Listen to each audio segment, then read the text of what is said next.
Ya, kembali lagi di PKS Legislative Report. Di rapat paripurna kali ini saya sudah bersama dengan Ibu Ledia Hanifah Amalia selaku Sekretaris Fraksi PKS DPR RI mengenai isu yang sedang hangat sekarang, Bu, terutama terkait student loan atau pinjaman untuk para mahasiswa. Kalau dari Ibu sendiri tanggapannya gimana mengenai adanya isu student loan ini, Bu? Pertama, kita punya persoalan adalah karena pembiayaan pendidikan kita tinggi, artinya ada sebuah manajemen yang masih kurang pas menyebabkan pembiayaan pendidikan tinggi, terutama untuk pendidikan tinggi. Yang kedua, kalau kita lihat sesungguhnya perguruan tinggi negeri kita sudah menjadi PTNBH, dan ketika sudah jadi PTNBH maka dia harusnya bisa memiliki usaha sendiri sehingga tidak harus mengandalkan pada student body.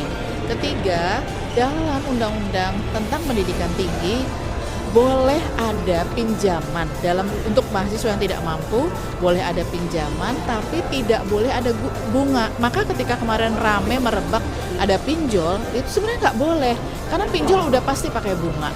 Dan bahwa kemudian pinjaman yang tanpa bunga itu dibayarkannya kapan? Dibayarkan setelah lulus atau setelah mereka mendapat pekerjaan. Jadi nggak di semester itu juga terus jadi cicilan, bukan begitu.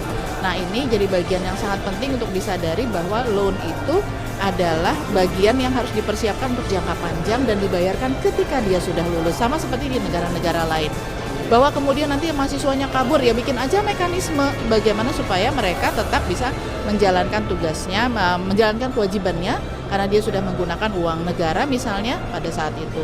Dan yang berikutnya adalah harusnya ada ikatan dinas terutama yang mengambil mendapat bantuan dari LPDP. Beasiswa saat ini BLAS, nggak ada ikatan dinasnya sama sekali. Mereka memanfaatkan uang negara dari pajak rakyat tapi tidak mengembalikannya kepada negara. Itu menjadi bagian yang sangat penting, catatan buat kita terhadap masalah persoalan pinjaman loan pada student loan seperti ini.